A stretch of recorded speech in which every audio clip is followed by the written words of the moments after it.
This video is for cosmetology graduates or those starting out in the hair industry because I see you and I've been seeing you for years. And though I realize some Instagram like super famous, untouchable famous like Taylor Swift famous have mega endorsements and whatnot, those are not the people I'm talking about. I'm talking about a different bird. The in-betweeners. In some areas to avoid in this murky time between school and career and online. And though everyone is creative in our industry and everyone wants acknowledgement, I'm getting ready to say maybe I'm popular, but oh well, let's get into it, shall we?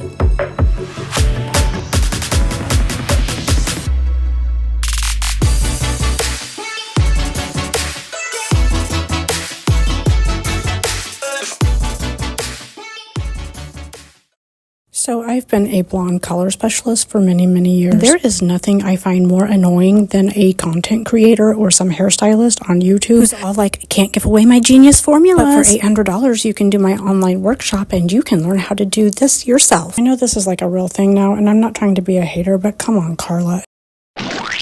Though I'm an entrepreneur and social media killed that term, I appreciate creative earning potential. It's kind of transparent. You're just profiteering off an antiquated state board system that leaves students ill-prepared for actual real-life salon situations. And besides, it's not like we're splitting the atom. I'm not a traitor to my trade, but we do hair. Seriously, share the knowledge. There's a gaping hole of leadership in our industry, and we all know that. Elevating our educational system within our industry is how you elevate our industry. And let's be honest, our industry is in a serious decline. Most state boards only regulate. They do not offer any type of advisory, guidance, or support to regional job creating salons. And though we need trade regulation so our trade remains professional and licensed, the board we currently have in place has become more broken down and, like everything else in this nation, needs serious reform. And in government leadership, it does always seem the people screaming for reform are the actual politicians preventing it from actually happening. They aren't really helping the earth, families, or the turtles. Many cosmetology students have no clue that less than 5% of graduates will go on to have an actual career, let alone create jobs for others to support their own families. And I've witnessed that statistic in real time for 3 decades. Social media, every decade, this industry gets harder and harder to make it. First, it was the annoying hashtag 6-figure stylist. Ew.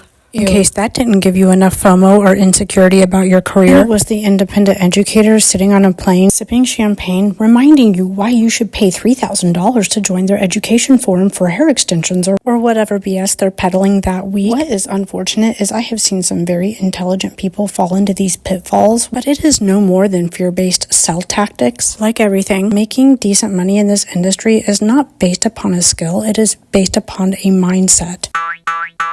So the next time you see one of those Instagram influencers basking in the glory of their success and telling you should buy it because they're like, ta-da, in a video, and you're thinking, what the fuck am I not doing right here? Just remember that is not real mentorship because that comes from somebody who is actually invested in you as a person. And I'm not discrediting all of these different types of series you can take online. You likely went to hair school to have a rewarding, satisfying career in this industry because you're passionate about it. And the industry has changed a lot in the time that I've been in it, but you have to decide what your goal is. Because there's so much content out there, it can confuse you and knock you off track fast. I hate to use the word exploit because it's not intended in the worst definition. Definition is to make use of or derive benefit. Mentor is an experienced, trusted advisor, and there is a huge difference because mentors don't fly solo. They're usually surrounded by the people they mentored, and those people are now mentoring others. That culture is found in a team-like setting where people are working towards a shared goal because they have shared beliefs. We have a saying in my salons, never leave a man behind. You're only as good as the person next to you. We have some badass stylists that are booked months out. Even if they're walking out the door, they take the time to make sure you're not drowning in some color situation. That's what mentorship is, and communication is everything. There is a lot of great free education out there. Salons can be intense places because we do an intense job. We manage people's insecurities all day. So before you start feeling insecure yourself at the beginning of your career, remember it's part of the walk and part of the process. And I'm not saying that people charging for online education or online mentorship even are bad people, or you spend more money to feel more prepared. There are a lot of aged out stylists looking to leave the industry, and they are well aware of this gap between school and salon. And if they don't have a business to run, they have experience to sell. God bless them. Content creating is literally a whole other job. Just research the person behind the DIY marketing plan that screams empowerment, empowerment before you start doubting yourself, because just remember,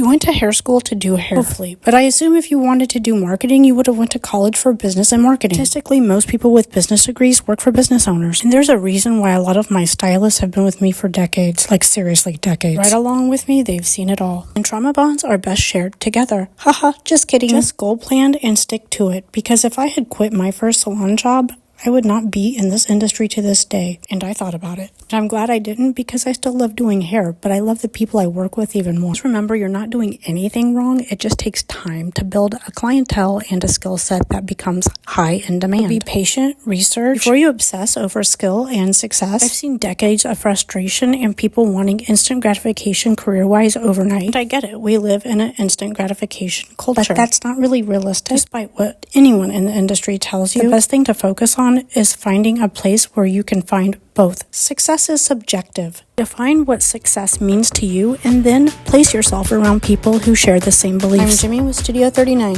Keep your compass at due north and always follow the light of truth.